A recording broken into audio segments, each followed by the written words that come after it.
second-year safety Calvin Pryor, who played for Rex Ryan last season, wasn't a very big fan of Rex doing his Tuesday press conference in a Clemson helmet, tweeting the following: "The guy does anything for attention." When asked what he thought of the tweet, Rex had this to say. He's right. Because what else am I going to do? Just stand up here or whatever? Yep. I got attention, but I got it in the right spot. You know, he's mad because Clemson put it on Louisville again this year. Stephen A., what does this say about Rex? Well, what he says, it says. He loves attention, and there's nothing wrong with it. I mean, it's not ideal for a head coach. There's no question about that. But if it works for him, it works for him. You know, in fairness to Rex Ryan, let's not be hypocritical here. None of us had a problem with Rex Ryan's personality when Rex Ryan was a member of the New York Jets his first 2 years, when he guided them to back-to-back AFC championship games by guaranteeing that he would do at least that once he arrived as coach.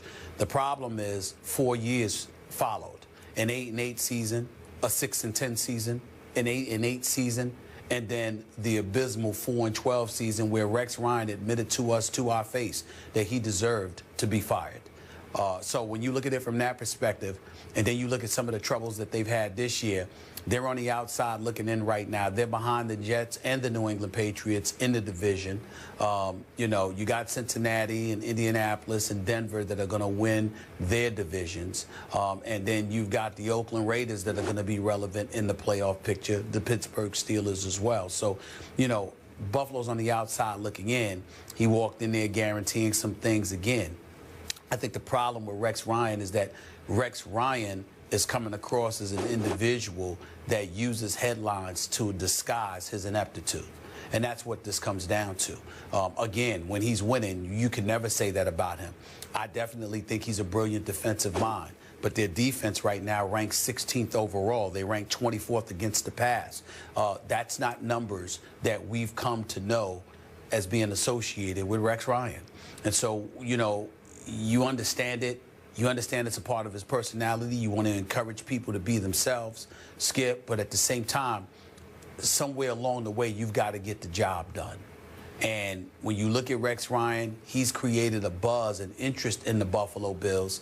They clearly made the right choice with picking Tyrod Taylor as their quarterback. There's no doubt about that. But this defense should be better than what they have been. And one would argue their record should be better than what it is. And one would also argue that this team, your pick to be a wild card team in these playoffs this season, is on the outside looking in, and that's all problematic.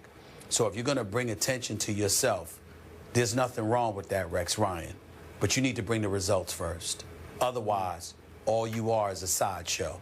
And Yeah. I'm not calling him that because I respect him, but I'm just letting him know how the world is looking at him because of his results or lack thereof. Yep.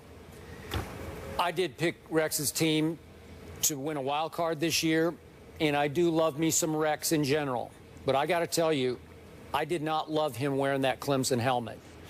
I hear what you're saying. Are you trying to disguise your ineptitude? Are you trying to distract attention off the poor coaching job you're doing? Is that what's happening here? I also think, and remember I asked Rex to his face about this when we were at Bills camp, are you sometimes guilty of making it more about you than about your team?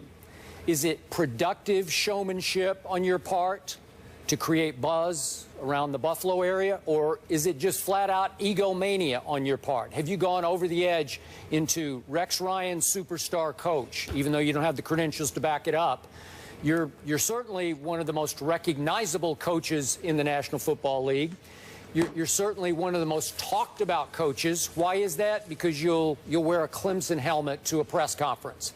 So was wearing that Clemson helmet about Rex, or was it about his son Seth, who's a redshirt sophomore, a walk-on who made the team and has actually caught 2 balls this year for 14 yards. He stands 6 feet tall and weighs 175 pounds, does Seth Ryan. Was wearing the Clemson helmet a tribute to his son who made the team as a walk-on, or was it about Rex? To me, it was more about Rex, getting a laugh. You know, he knows he's going to get maybe a lead item on SportsCenter. I don't know. You know, he's going to get a lot of attention off wearing that helmet and keeping it on, instead of just paying tribute to Clemson's achievement so far this year. Just bringing up the fact I'm proud of my kid. He walked on. He made a team that right now is the best team in America, and I'm proud of him. You could just throw that in there at the end of the press conference. Everybody'd say, thank you very much, great. That would work. This doesn't work for me. This is more about Rex and about a week in which he knows he's going to get a lot of attention because he's returning to the Jets. Is he trying to take some pressure off his team versus the Jets? I don't know. I don't know. I just think in the end, it's what I asked Rex to his face about. Is it more about you than about your players? And I think at some points in that locker room, they're saying, what about us? Are we stars or are we not stars? Is it all about our star head coach, the showman that is Rex Ryan? That's how I take that one. So I didn't like this one, Stephen A. I just thought it was crossing the line. I didn't think it was crossing the line, but I didn't like it because I think it's unnecessary. And more importantly than unnecessary, I think it's not the priority.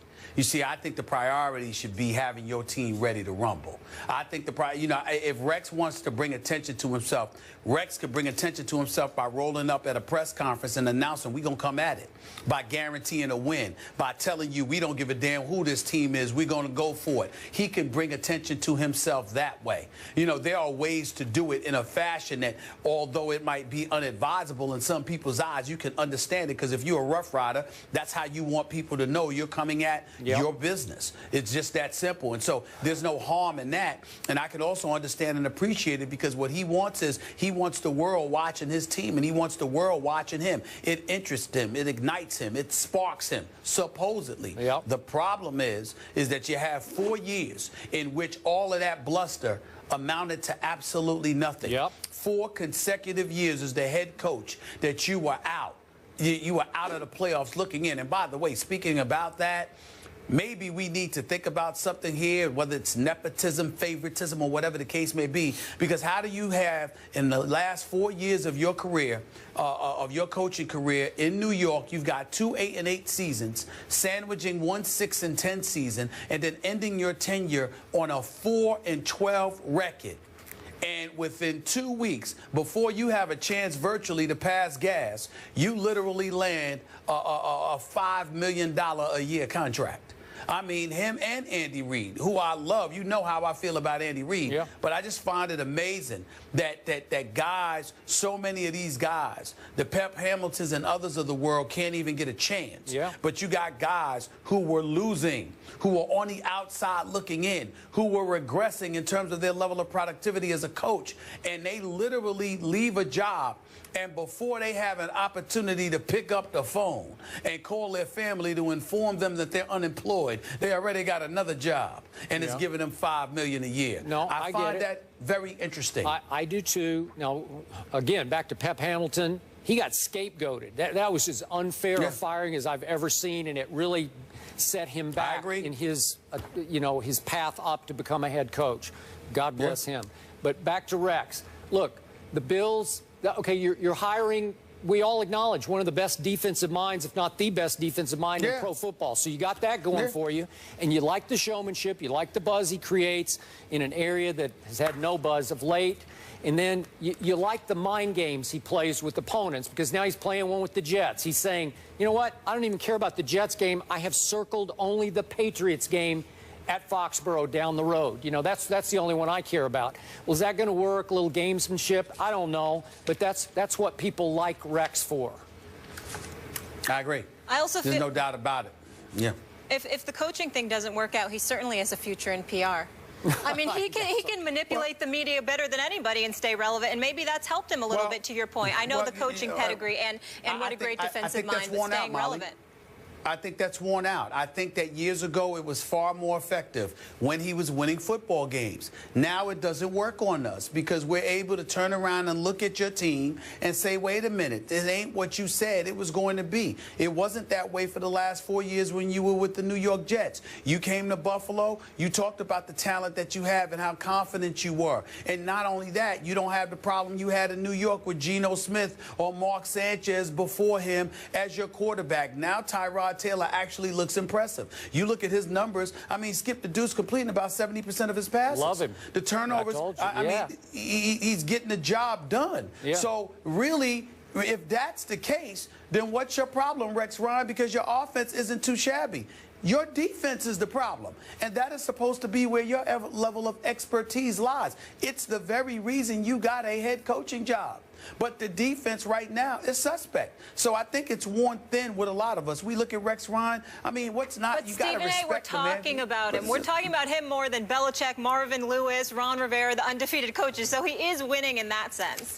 Well, you can say he's winning, or is he embarrassing himself, Molly, because he's got us talking about him, because he's bringing attention to himself for all the wrong reasons. Is that your definition of winning? It ain't mine. No, I mean in terms of manipulating the media and the PR aspect, but I know what you mean. From the football perspective, yes, clearly more impressive. It's all about winning. So in the end, the question is, if Rex fails in Buffalo, will he wind up in the media business? Will he be sitting on the first take desk at some point? I don't know. Listen, I think so. I'd hire him for a television job.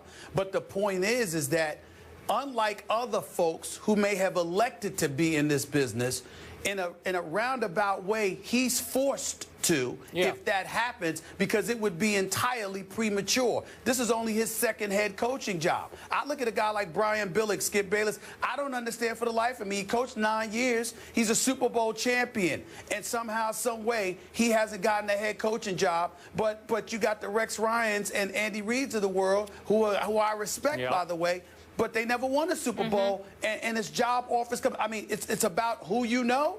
I mean, that clearly appears to be the case. And I'm not saying I don't know Brian Billick from a can of beans. I'm just saying that I see him and I see the words Super Bowl champion. But somehow, some way, he's an analyst in television, and Rex Ryan is coaching and bringing attention to himself during press conferences. I have something wrong with that picture. I want winners. I think maybe Brian Billick. Yeah, Brian Billick might have just decided this is a lot easier to analyze games than to actually have to coach games. Right? Hey, John Gruden. John Gruden's the same way. Why should John Gruden leave Monday Night Football? He's probably getting paid just as much money for doing less work because it ain't the same as coaching the team. But guess what? He gets to make that choice because he's a Super Bowl champion. Rex Ryan ain't even been in the Super Bowl yet. What's the problem with that? Agreed. Fair enough. And we will leave it there, because guess what's coming up next? Rapper Jeezy is in the house, and I love it. So much to get into with him. NFL, NBA, social issues. His new album drops Friday. We'll talk to him in just a bit. Good morning. Morning. How are we doing? Welcome. What's going on? How are you? Good to see you. Good.